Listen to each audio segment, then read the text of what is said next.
रामकृष्ण हरी माऊली. आज आपण 1156 पासून चालू करत आहोत. अनेक छळावया झाला शिशाना सोयीत घालणे खान अडिके पैसे करुणी सायास कृपणे साचले धन नजिरे क्षीर श्वासाशी बक्षिता याती तयाचा गुण तारुण्य दशे अदम मातले दौडी हात पाय कान काय झाले अस वाया का ठाकले हाती सापडले टाकी तसे घेऊन स्फटिक म्हणे टाकी चिंतामणी नागवले अपुलेचे सिद्धी शेविले शेविती अदम पात्रा सारिके फळ शिंपीला तो मोती जन्मले स्वातीचे वर्षले सर्वत्र जळ कापूस पटन याची कारण तयाशी पातला काळ तेने भुजंगे धरिते कंठी माविष झाले त्याची गरळ भक्षोनी मिष्टान्न ग्रत साकर सहित सोलूनी किळे घालूनिया घसा अंगोळिया हाते वाती करू पाये बळ कुंथावयाची आवडे ओवा औनवनी रडती बाळे तुका म्हणे जे जैसे करीती ते पावती तैशीच फळे. एका माणसाला दुसऱ्याची वाद घालता येतो पण त्यामुळे त्याचे स्वतःचे नुकसान होते. एका कृपण माणसाने काटकसरीने पैसा साठवून ठेवला पण शेवटी त्या धनाचा नाश झाला. कुत्र्याला दूध पाजले तर ते त्याला पचत नाही कारण तो त्याच्या जातीचा वाईट गुण आहे. एखादा माणूस तरुण अवस्थेत तारुण्याच्या मस्तीमुळे माजतो, दुसऱ्याच निष्कारण त्रास देतो, आपले हात पाय कानादी इंद्रिय विटाळतो. या लोकांचा विचार करता हे असे मूर्ख कसे निपजले. देहासारखे उत्कृष्ट परमार्थ प्राप्तीचे साधन हाती असताना त्यांचा उपयोग करून घ्यावा असे त्यांना का वाटत नाही. स्फटिकाला जपून चिंतामणी टाकून द्यावा असे हे वागत आहे. सिद्ध पुरुष विषयाचे सेवन करतात म्हणून अधमही करतात परंतु तेथे त्यांना त्यांच्या अधिकाराप्रमाणे त्यांची फळे मिळतात. जसे स्वाती नक्षत्राचा पाऊस शिंपल्यावर पडला तर त्याचा मौल्यवान मोती होतो पण कापसाच्या पिकाला घातक ठरतो, तर सर्पाच्या मुखी पडला असता त्याचे विष होते. तुकाराम महाराज म्हणतात, एखादा मनुष्य तूप साखर केळे असे मिष्टान्न खाल्ल्यानंतर घशात बोटे घालून उलटी काढू लागला. एखादा मनुष्य भरपूर जेवण करून कुंथू लागला व पोट दुखत नसताना ओवा आणि गरम पाणी पिऊ लागला किंवा एखाद्या हसऱ्या बाळाला रडू लागला तर अशा माणसांना काय बरे म्हणावे. अशा प्रकारे लोक जे करू नये ते करू लागले की त्यांना त्या त्या प्रकारची फळे मिळतात.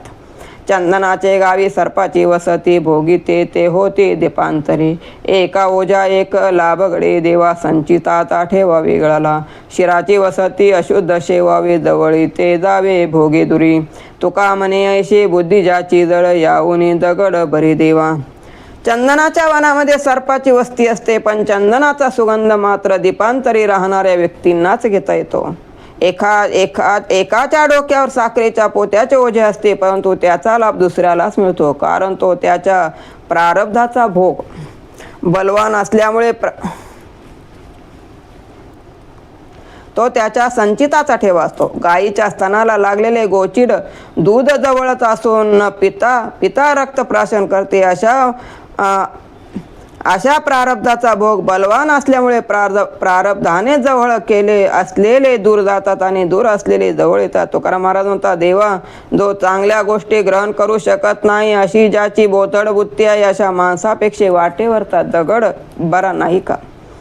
तुझ दिले आता करी यत्न याचा जीव भाव वाचा काय म्हणे भागलो दातारा शिन झाला भारी आता मज तारी शरणागता नेनता सोशिले तयाची आटणी नवता ही कोणी काही माझी वर्मनेने दिशा इंडते मोकाट इंद्रिय सोनाट नाही दाही दिशा एरजारी फेरा शिनलो सायशी आता ऋषी केशी अंगीकारी. तुका म्हणे मन इंद्रियाचे सोयी धावे अशी काही करू आता.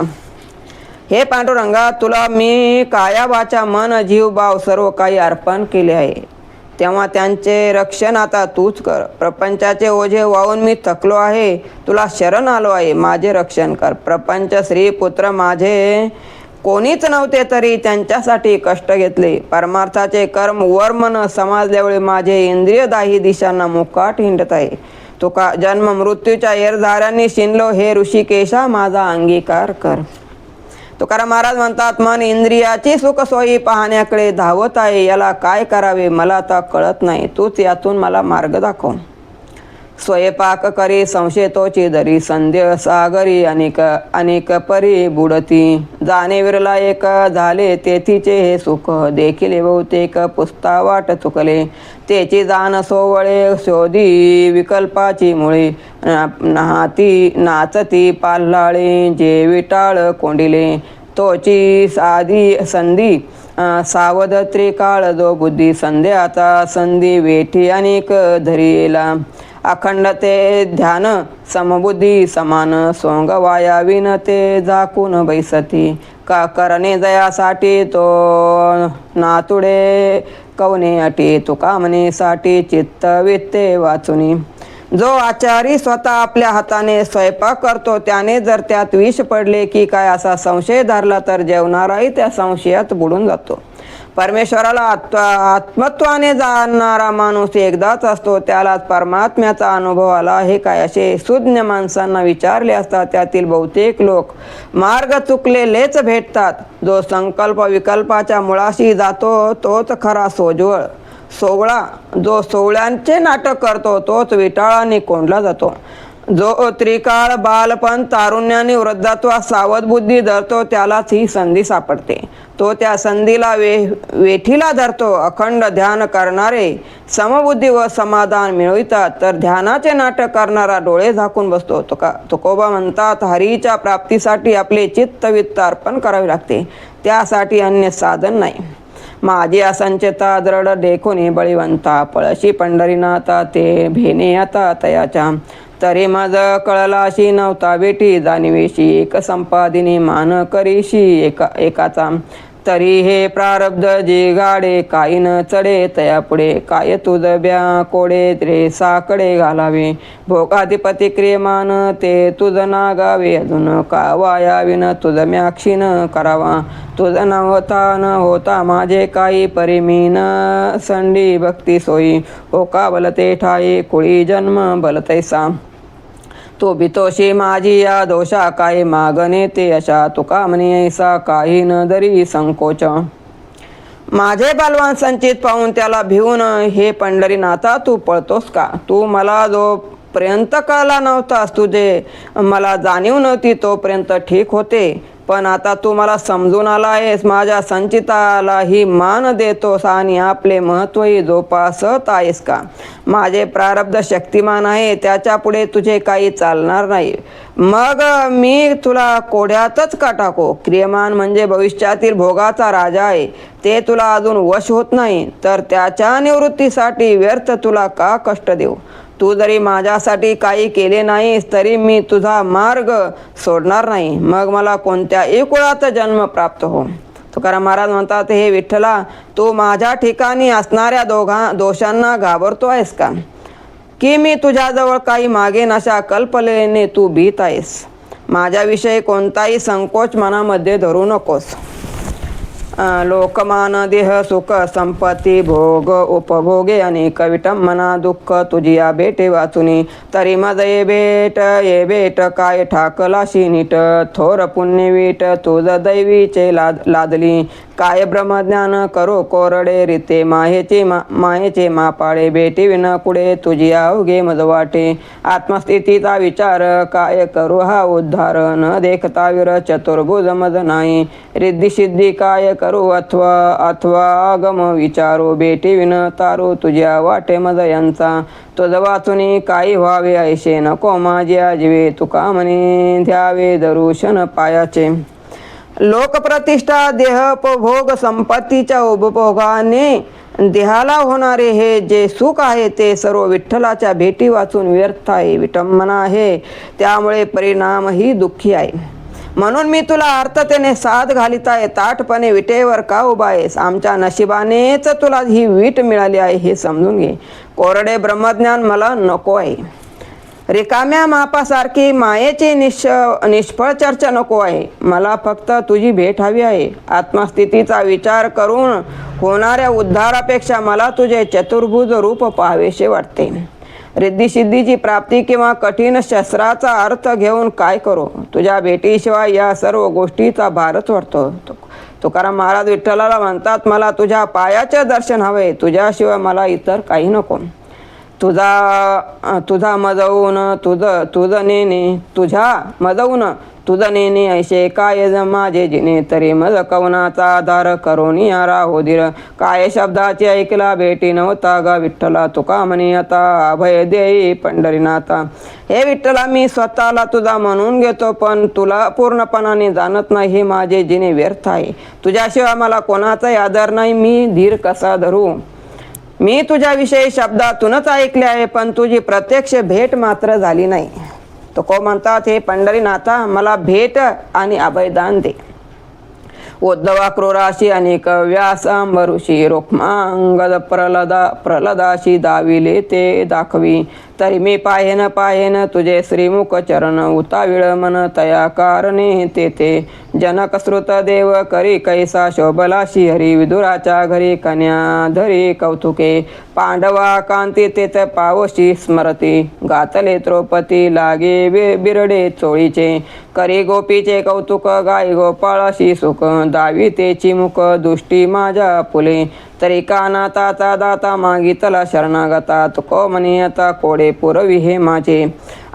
उद्धव अक्रूर व्यास अंबरुषी रुक्मांगद व प्रल्हाद या भक्तांना तुझे जे रूप दाखविलेस ते मला दाखव. तुझे ते श्रीमुख पाहण्यासाठी माझे मन उतावीळ झाले आहे. श्रुतदेव आणि जनक राजा यांच्या हाती हात देताना तुम्ही शोभून दिसला होता.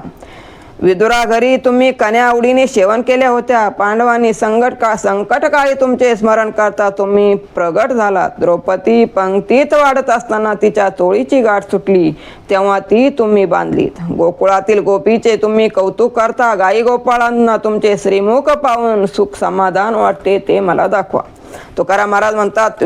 तुकाराम महाराज विठ्ठलाला म्हणतात, तू अनाथाचा दाता आहे, शरणागतांना आश्रय देणार आहे, तर माझे ते हे हट्ट तू पुरविले पाहिजेस. मागता भिकारी झालो तुझे द्वारे, देई मज हरी कृपादान. प्रेम प्रीती नाम उचित करावे, भावे संचारावे हृदया माझी. सर्व भावे शरण आलो पांडुरंगा, कृपाळू तू जगा माझी एक. तापत्रय माझी तापविले काया, शीतळ व्हावया पाय तुझे. संबधी जनवाद पिडवलो परोपरी, अंतरलो दुरी तुझशी नेने. तेने तुका म्हणे आता तुझ्या शरणागत करावे सनाथ. मायबापा, हे पांडुरंगा, तुझ्या दारात भक्तीचे दान मागणारा भिकारी म्हणून मी उभा आहे, तरी मला तुझ्या कृपेचे दान दे. तुझे नाम मोठ्या प्रेमाने माझ्या मुखी येईल असे काहीतरी कर व प्रेमाने माझ्या हृदय वस्ती कर. या जगी तूचे कृपाळू आहेस म्हणून तुला मी जीवे भावे शरण आलो आहे. विविध तापाने माझी तापलेली काया शीतल होण्यासाठी तुझ्या चरणाचाच आसरा आहे. जनलोकाच्या वादाच्या भोवऱ्यात सापडल्यामुळे मी तुझ्यापासून दूर झालो आणि माझे हाल झाले. तुको म्हणतात, मी तुझ्या शरणागत आहे म्हणून विठ्ठला मायबापा मला सनात कर. नमनी नाम नमनी त्याशी, वाचाळ शब्द पिठी भाषी. भावनाई काय मुद्रावानी, बैशे बगळा निश्चळ ध्यानी. नाही चाड देवाची काही, छळते टोके तस्कर गाई. तुका म्हणे त्याचा संग नको, शब्द स्पर्शांग. जो हरिनामाला मानत नाही त्याच्या मनी नाम नाही. जो हरिनामाला मानत नाही ज्याच्या मनी नाम नाही, तो मला फक्त वाचाळ वाटतो. मनामध्ये भक्तिभाव नाही आणि चंदनाची उटी लावून ध्यान करतो तो ढोंगी ध्यान करणारा बगळ्याप्रमाणे समजतो. ज्याच्या मनी परमेश्वराविषयी प्रेम नाही असा मनुष्य भक्तीचे ढोंग करतो. चोर जसा एखाद्याला लुबाडताना त्याला छळतो मारतो, तसा तो दुसऱ्याला थापा मारून लुबाडतो. तुकाराम महाराज म्हणतात, अशा ढोंगी माणसाचा शब्द स्पर्श अशा कोणत्याही कारणाने संबंध मला नको. दीन दीन शंका वाडे, आयुष्य नेनवता गाडे. कैसे बुलले बापुडे धंब विषयाचे साकडे. विसरले मरण त्याशी नाही आठवण, देखत देखत पाय तुका म्हणे आठवण आहे. दिवसा मागून दिवस पुढे जातात. आजपर्यंत आपले आयुष्य फुकट गेले, यापुढे राहिले आयुष्य फार थोडे आहे. हे या प्रपंचवाईक लोकांना न समजल्यामुळे अज्ञानी प्रपंचकाचे कसे होईल ही माझ्या मनातील शंका वाढत जाते. हे लोक ढोंगाला कसे बोलले बापडे असे मला वाटते. आपणालाही कधीतरी मरण येणार आहे याची त्यांना आठवण नाही. हे लोक मरणाला पूर्ण विसरले आहेत. तुकाराम महाराज म्हणतात, दुसऱ्याचे मरण पाहूनही यांना आपल्या मरणाची आठवण येत नाही. यांना आता काय करावे. मद माझे आता न डेके निरसत्ता म्हणून उदार केला संसाराची आस सोडून लौकिक. संसाराची आस सांडून लौकिक जीव भाव तुझ दिला नवती माझी कोणी मी कवनाचा अर्थ मोह्यो सांडवला तरी तारी मारी करी बलते दातारा होऊन तुझा आता ठेलो रे. असो माझे कोडे तुझ हे साकडे मी असे न निवाडे सुखरूप. बाळकाशी चिंता काय पोट वेता जिया श्री माय बाप. पाप पुण्य श्रुती अटिल्या शास्त्रास न लगेची ठाव. विधी निषेधे गोविले पुराणे वेदाशी तो अंभाव. ओंकाराचे मूळ व्यापिले माया तेथे न धरीच भाव. म्हणून काबाड सांडिले उपसता धरिले तुझेची नाव. तन मन इंद्रिये ठेवून राहिलो सर्व असे तुझ्या पायी. तप तीर्थदान करवो कवन्या हाती आधीन ते मद काही. ऐके परते चाड नाही सर्वता जन्म सदा मद दे. माया मोह पाश करी विष तैसे तुका म्हणे माझ्या ठाई. मला आता काही निरसन करता येणार नाही. म्हणून ये विठ्ठला मी तुझा आश्रय घेतलाय. आता मात्र सर्व प्रपंचाची आशा व लौकिक वासना सोडून सर्व जीवभाव तुझ्या पायी अर्पण केलाय. माझे कोणी नव्हते आणि मी कोणाचा नाही हे मला कळून चुकले. त्याविषयीची इच्छा आणि मोह टाकून आता मी सर्वस्वी तुझा झालो आहे. हे दातारा माझा उद्धार करा अथवा मला मारा पाहिजे ते करा. आता हे माझे कोडे मी तुला साकडे म्हणून घातले आहे. म्हणून तुझ्या जीवावर मी निश्चिंत आहे. जसे मूल मायबापाच्या जीवावर निश्चिंत असते त्याला त्याच्या पोटाची चिंता नसते. पाप पुण्याचे उठाठेव करण्यास श्रुती गुंतल्या शास्त्रालाही तुझ्या रूपाचा ठाव लागला नाही. पुराणे निधी विषेदात गुंतले वेद अहंकारी झाले. ओंकाराला मायेने व्यापले. मग यांच्यासाठी काबड कष्ट करण्यापेक्षा मी माझे चित्त तुझ्याच ठाई दडून ठेवले आहे. तन मन सर्व इंद्रिय तुझ्या ठिकाणी स्थिर केली. सर्व आशा तुझ्या पायाशी गुंतविल्या. मग तप तीर्थदान कोणत्या हाताने करू. मला तुझ्याशिवाय हे लोक परलोकाची चाड राहिली नाही. तुकाराम महाराज म्हणतात, तुमचा भक्त म्हणून तुमची सेवा करण्यासाठी मला सदा सर्वदा जन्म दिलास तरी चालेल. पण विष समान या जे मायामोह आहे मायामोह पाश आहे ते प्रथम माझ्या मनातून नाहीसे कर. रामकृष्ण हरी माऊली. आज 1167 वर थांबत आहोत.